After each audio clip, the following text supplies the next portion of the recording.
दुनिया की बिसात। और फिर से देखते हैं कौन सी बड़ी खबरें हैं इस वक्त हमारी हेडलाइंस में। लोकसभा में विपक्ष का हंगामे की वजह से सदन की कार्रवाई को स्थगित करना पड़ा। आज एक बड़ा हंगामा लोकसभा में प्रश्नकाल के दौरान देखा गया और लोकसभा में विपक्ष के इस हंगामे के मद्देनज़र अब लोकसभा की कार्रवाई को बाधित करना पड़ा। लगातार इस बाधा के बीच में जो प्रश्नकाल है उसकी कार्रवाई को जारी रखा गया और तमाम प्रश्नों के उत्तर भी दिए गए। बीच में लोकसभा स्पीकर ने यह भी स्पष्ट तौर पर कांग्रेस के सदस्यों से कहा कि आप अपने ही दलों के सदस्यों को प्रश्न पूछने से रोक रहे हैं, ये गलत है। और जो बिजनेस एडवाइजरी काउंसिल में तय किया गया था कि आप किसी भी तरह की तख्ती लेकर के लोकसभा में नहीं आएंगे, उसका आपने विरोध किया है। साथ ही साथ उन्होंने बीच में एक बहुत ही महत्वपूर्ण टिप्पणी करते हुए कहा कि जो नेता विपक्ष हैं वो अपने सदस्य की सीट पर जा करके उन्हें प्रश्न पूछने से रोक रहे हैं। ये इस बात पर भी उन्होंने आपत्ति जताई। उन्होंने कहा कि ऐसा नहीं होना चाहिए, किसी भी सांसद को प्रश्न पूछे जाने से रोका नहीं जाना चाहिए। अभिव्यक्ति की स्वतंत्रता, प्रश्न पूछे जाने की स्वतंत्रता, मुद्दा उठाने की स्वतंत्रता सभी को है।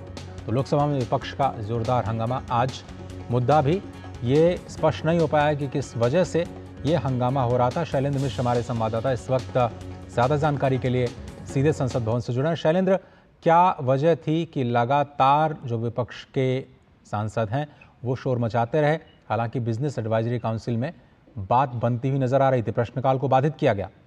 देखिए, जैसे ही आज लोकसभा की कार्रवाई शुरू हुई, सबसे पहले ओलंपिक पदक विजेताओं को बधाई दी गई और उसके बाद हमने देखा कि कांग्रेस के जो सांसद लगातार वो बिल में आने की कोशिश करते रहे, हंगामा करते रहे। ओबीसी को लेकर एक तरह से वो नारेबाजी कर रहे थे, बीजेपी पर निशाना साध रहे थे। इस बीच हमने देखा कि लोकसभा अध्यक्ष ने कहा कि तख्तियां लेकर सदन में सांसद ना आए। चेतावनी भी दी लोकसभा अध्यक्ष ने। किन मुद्दों पर ये बहस हो, मतलब जो शोर शराबा हो रहा था, वो क्या मांग उठा रहे थे, किस मुद्दे पर आ गए थे बिल में? जी देखिए, कल हम जानते हैं कि जब अनुराग ठाकुर लोकसभा में बजट चर्चा में हिस्सा ले रहे थे और उस वक्त उन्होंने राहुल गांधी को लेकर जो कुछ कहा था और उसके बाद राहुल गांधी ने बयान दिया और फिर हमने देखा कि उसको लेकर एक नोकझोंक हुई थी सत्ता पक्ष और विपक्ष में। और कांग्रेस पार्टी लगातार ये कहती रही कि वो जाति जनगणना की मांग करती रहेगी, चाहे जिस तरह से उनको लेकर बयान दिया जाए। राहुल गांधी ने इस बात को कहा और आज कांग्रेस संसदीय दल की बैठक हुई, उसमें इस मुद्दे को उठाने की कोशिश दोनों सदनों में की जाएगी, ये सहमति बनी थी। तो ओबीसी को लेकर हम देख रहे हैं कि आरोप प्रत्यारोप देखने को मिल रहा है। सत्ता पक्ष कह रहा है कि ओबीसी हितों को लेकर कांग्रेस ने कभी चिंता नहीं की, मंडल कमीशन की रिपोर्ट लागू नहीं की जब वो सत्ता में थे। यही वजह है कि आज जब या पूर्व प्रधानमंत्रियों का हवाला देकर बीजेपी ये कह रही है कि उन्होंने ओबीसी आरक्षण का विरोध किया था, कांग्रेस उस पर निशाना साध रही है सत्ता पक्ष पर। और कल जब अनुराग ठाकुर ने जो बयान दिया उसके बाद हम देख रहे हैं कि टकराव देखने को मिल रहा है सत्ता और विपक्ष के बीच, खासतौर पर कांग्रेस पार्टी और सत्ता पक्ष के बीच। तो उसको लेकर हम देख रहे थे कि आज हंगामा हो रहा था। विपक्ष जो ये बात बार बार कर रहा है शैलेंद्र के न्याय दीजिए, किस बात की न्याय की गुहार कर रहे हैं? कहाँ पर उनको दिक्कत महसूस हो रही है? जब ये बयान आया संसद में कल, जब रखा गया कि जो भी तथ्य हैं, तथ्यों के साथ वित्त मंत्री ने स्पष्ट तौर पर रखा, अनुराग सिंह ठाकुर ने भी इस मुद्दे को रखा, अब किस बात पे विपक्ष न्याय मांग रहा है? देखिए, ओबीसी मुद्दे पर हम जानते हैं कि जाति जनगणना की बात कांग्रेस पार्टी ने की और कल जब राहुल गांधी को लेकर अनुराग ठाकुर ने जो बयान दिया उस पर कुछ सदस्य उत्तेजित नजर आए कांग्रेस पार्टी के। हालांकि अनुराग ठाकुर ने कल ही ये बहुत स्पष्ट कर दिया था कि किसी व्यक्ति विशेष को लेकर या किसी को लेकर उन्होंने नहीं कहा था, लेकिन अब उस पर एक राजनीति देखने को मिल रही है। और आज इस मुद्दे पर हमने देखा कि कांग्रेस पार्टी सदन के अंदर बीजेपी पर निशाना साध रही थी और वो जवाब मांग रहे थे। तो ये एक टकराव का मुद्दा था। प्रश्नकाल में उस मुद्दे को उठाना चाहते थे। लोकसभा अध्यक्ष ने कहा कि प्रश्नकाल के बाद जो भी मुद्दे हो वो विपक्ष उठा सकता है। जब शून्यकाल में ये मुद्दा उठेगा तो विस्तार से देखना होगा कि वो क्या कहना चाह रहे हैं। लेकिन जितना हल्ले गुल्ले में समझ में आया कि ओबीसी मुद्दे को लेकर एक तरह से टकराव देखने को मिल रहा है सत्ता और विपक्ष के बीच, और विपक्ष इस पर अपनी कुछ बात करना चाहता है और सरकार को कटघरे में खड़े करने की कोशिश है। जबकि सत्ता पक्ष की तरफ से हमने देखा कि प्रहलाद जोशी ने आज मीडिया से बातचीत करते हुए कहा कि ये दरअसल एक ध्यान हटाने की राजनीति है। विपक्ष चाहता है कि जिन मुद्दों पर सरकार आगे बढ़ रही है उससे ध्यान हटाया जाए। और अपने समय में कांग्रेस पार्टी ने ओबीसी आरक्षण का विरोध किया था, मंडल कमीशन लागू नहीं किया था, और अब ओबीसी हितों की बात कर रहे हैं। लेकिन शैलेंद्र, मंत्री ने सदन के अंदर कहा भी कि सिर्फ ओबीसी ओबीसी चिल्ला रहे हैं, आप देखिए कि सदन चलाने नहीं देना चाहते, तो ये उस पर एक टकराव देखने को मिल रहा है। लेकिन संसदीय कार्य मंत्री ने एक बहुत ही गंभीर आरोप लगाया शैलेंद्र, और कांग्रेस पार्टी पर उन्होंने कहा कि वो देश को तोड़ने का कार्य कर रहे हैं। बार बार जाति की बात करके वो केवल विघटनकारी शक्तियों को बढ़ावा दे रहे हैं, और लोकसभा की कार्रवाई में भी बाधा डालना संसदीय मर्यादाओं के खिलाफ है।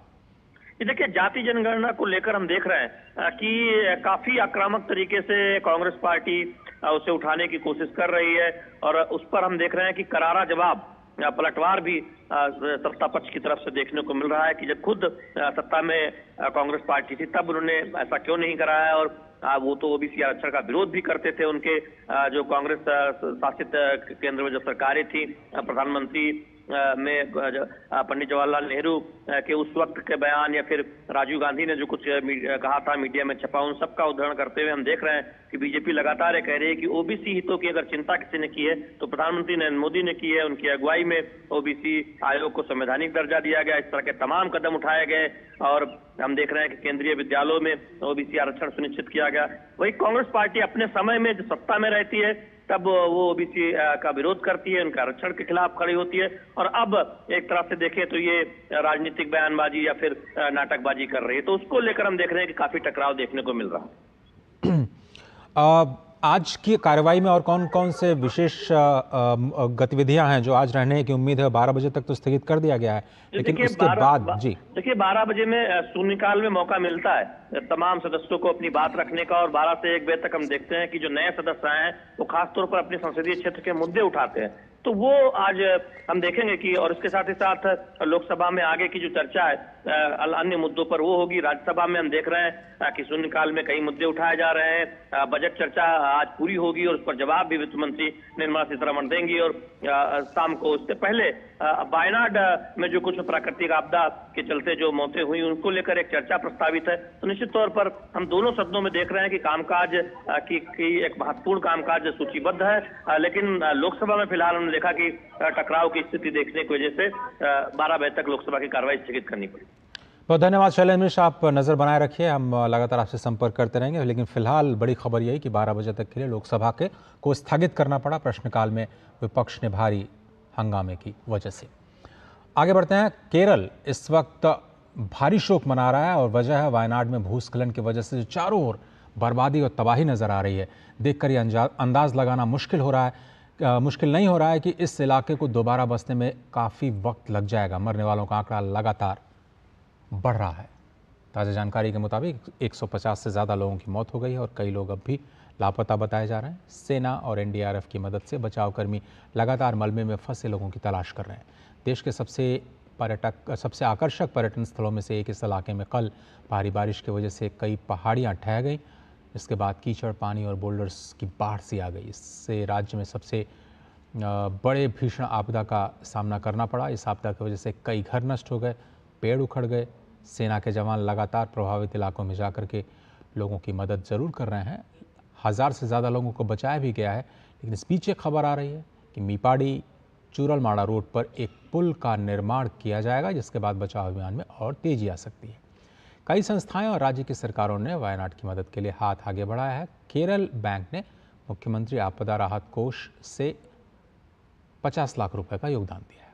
कोचीन इंटरनेशनल एयरपोर्ट ने 2 करोड़ रुपए का वायदा किया है, और तमिलनाडु के सीएम एम के स्टालिन ने 5 करोड़ रुपए की सहायता देने का वायदा किया है। इसके अलावा केंद्र सरकार हर संभव मदद के लिए मौजूद नजर आ रही है। केरल में 2 दिनों का राजकीय शोक की घोषणा की गई है, और वायनाड के इस भूस्खलन में 150 से ज़्यादा लोगों की मौत हो गई। वायनाड का दौरा कर रही केरल की स्वास्थ्य मंत्री बीना जॉर्ज की गाड़ी मल्लापुरम जिले में मामूली दुर्घटना का शिकार हुई। वो वायनाड भूस्खलन में मृतकों के परिवारों और घायलों से मिलने जा रही थी। स्वास्थ्य मंत्री का इलाज मंजरी मेडिकल कॉलेज में चल रहा है। उन्हें बड़ी चोट नहीं लगने की सूचना है। राहत और बचाव कार्य युद्ध स्तर पर जारी हैं, लेकिन अभी भी जो परिस्थिति है उसको आप सामान्य नहीं कह सकते। आगे बढ़ते हैं। दिल्ली कोचिंग हादसे में 3 छात्रों की मौत को लेकर के दिल्ली हाई कोर्ट में दायर जनहित याचिका पर आज सुनवाई होगी। इसमें हादसे की जांच के लिए पैनल गठित करने के साथ साथ उच्च स्तरीय जांच की मांग की गई है। वही हादसे में 3 छात्रों की मौत को लेकर के छात्रों का प्रदर्शन जारी है। प्रदर्शन कर रहे छात्रों से हमारे संवाददाता मुकुल शर्मा ने बात की, साथ ही घटनास्थल का जायजा भी लिया।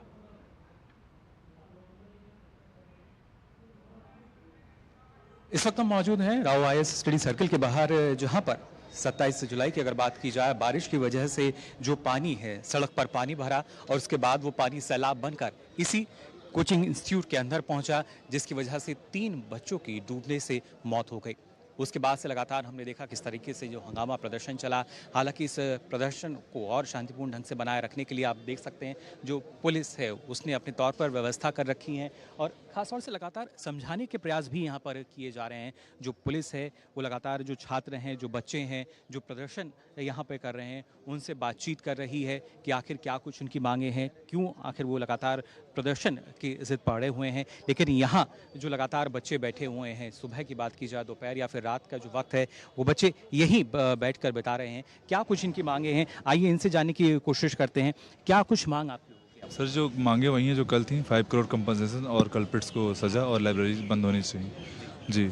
और ये भी कहा जा रहा है कि कुछ जगह बच्चों ने डिमांड करी, इस वजह से लाइब्रेरी जो हैं वो खुली हैं कोचिंग सेंटर्स में। जो वैध हैं सर वो खुली हैं, जो ऊपर के फ्लोर्स पे लाइब्रेरीज हैं वो खुली हैं। जो बेसमेंट से जो इलीगल लाइब्रेरीज हैं हम उनके बंद करने की डिमांड कर रहे हैं, ताकि दोबारा ऐसी दुर्घटना ना हो, भूल से भी दुर्घटना ऐसी ना हो। कैसे ऐसे में जो तैयारी है वो हो पाएगी? देखिए, तैयारी की अभी तो हमारी ये क्षति हो रही है, लेकिन हम किसी की लाइफ के आगे हमारी तैयारी की वैल्यू बिल्कुल जीरो है।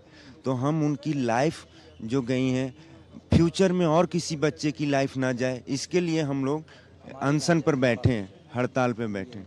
आप जब सिस्टम से लड़ रहे होते तो आपको प्रदर्शन करना ही पड़ता है।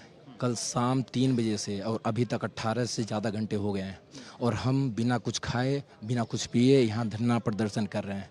खुद के लिए नहीं, हमारे लिए, क्योंकि अभी तो हम यहाँ पर हैं, हमारे यहाँ पर जितने भी लोग हैं उनके लिए, क्योंकि ये सिस्टम जो है आज जो 3 गए हैं, हो सकता है कल हम अपनी लाइब्रेरी में जान गंवा दिया, रास्ते में चलते हमें इलेक्ट्रिक लग जाए और हम मर जाएं, कुछ भी हो सकता है सर।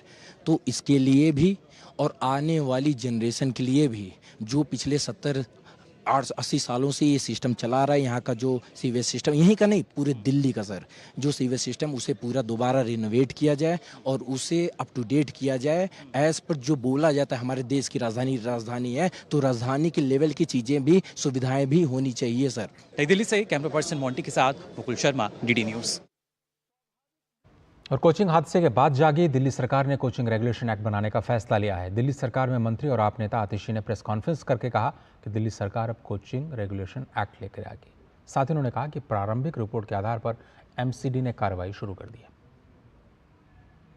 प्रिलिमिनरी इंक्वायरी रिपोर्ट के आधार पर ही MCD ने तुरंत कार्रवाई शुरू कर दी। सबसे पहले जो जेई जिम्मेदार थे वहाँ पे ड्रेन की मेंटेनेंस के लिए, जिनकी जिम्मेदारी थी ये देखना कि ड्रेन पर इंक्रोचमेंट ना हो, जिसकी जिम्मेदारी थी ये देखना कि किसी भी प्रकार की इलीगल एक्टिविटी वहाँ पर फील्ड पर नहीं चल रही है, उस जेई पर सख्त से सख्त कार्रवाई हुई और उसको MCD से टर्मिनेट कर दिया गया है।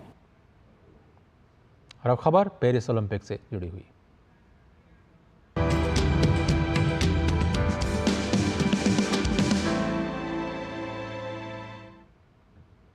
सरबजोत ने अमर भाकर के साथ मिलकर के कांस्य पदक जीता है और ओलंपिक्स में कांस्य पदक जीतने के बाद सरबजोत ने कहा कि वो पूरी तैयारी के साथ आए थे। उनसे खास बात की हमारे संवाददाता मुकेश शुक्ला ने। हमारे साथ हैं मिक्स्ड इवेंट के ब्रॉन्ज मेडलिस्ट सरबजोत सिंह। सरबजोत से सीधे बात करेंगे। सरबजोत, कितना बड़ा मौका आप मानते हैं और ब्रॉन्ज मेडल आपने लिया, अभी कुछ कम रह गया आप कह रहे थे? हाँ जी, कम तो रहा है। अभी जो चीज़ मैं लेके आया था, डेडिकेशन, वो सारा कुछ, उसमें अभी भी कमी रही है, बट कोई नहीं, next time I am give my best. कैसा था मनु के साथ इस बार खेलना? पहले ब्रॉन्ज जीत के आई, फिर आपके लिए थोड़ा मोटिवेशन होगा? काफ़ी अच्छा था, कॉन्फिडेंस भी बिल्ड हुआ उसके बाद, और हो गया था कंफर्म कि ब्रॉन्ज, मतलब जब उठा सुबह ऐसे ये वो कि मतलब फ्यूचर दिखता है कभी कभी ना, माइंड काफ़ी गलत चीज़ है वैसे, काफ़ी ज़्यादा ही नेक्स्ट आगे बहुत आगे चलता है ये, तो इसको बार बार प्रेजेंट में रखना वो सारा कुछ, तो उसके बाद फिर ब्रॉन्ज। सर जो खेलो इंडिया में मौका मिला, टॉप्स में मौका मिला, कैसे गवर्नमेंट की स्कीम को आप सराह रहे हैं, कैसे देख रहे हैं? हाँ, गवर्नमेंट की स्कीम काफ़ी अच्छी है इस मामले में, और टॉप्स की भी बहुत ज़्यादा सपोर्ट है, NRIs, OGQ काफ़ी ज़्यादा मतलब स्पॉन्सर भी आ जाते हैं उसके बाद। और बट मैं सबसे ज़्यादा मैं अपने जो प्राइम मिनिस्टर हैं मोदी जी, उन थैंकफुल हूँ उनका, जो उन्होंने मतलब इतनी ज़्यादा अच्छी स्कीम्स निकाली खेलो इंडिया, और उसके बाद फिर वो Sai tops development, core group, वो सारा कुछ। बिल्कुल, तो ये थे सरबजोत सिंह जो बता रहे थे कि किस तरह से प्रधानमंत्री ने इनको सराहा, वो अच्छा था पल, और जिस तरह से इन्होंने मेडल जीता, पहले ओलंपिक में ब्रॉन्ज मेडल। तो ये थे सरबजोत सिंह जो सीधे पेरिस से यहाँ पर ब्रॉन्ज मेडल लेकर के जा रहे हैं। कैमरा सैंतल के साथ मैं Mukesh Shukla, DD news, Paris. इसी के साथ समाचार के इस अंक को यहीं समाप्त करने की इजाज़त दीजिए। खबरों का सिलसिला लगातार जारी है। नमस्कार।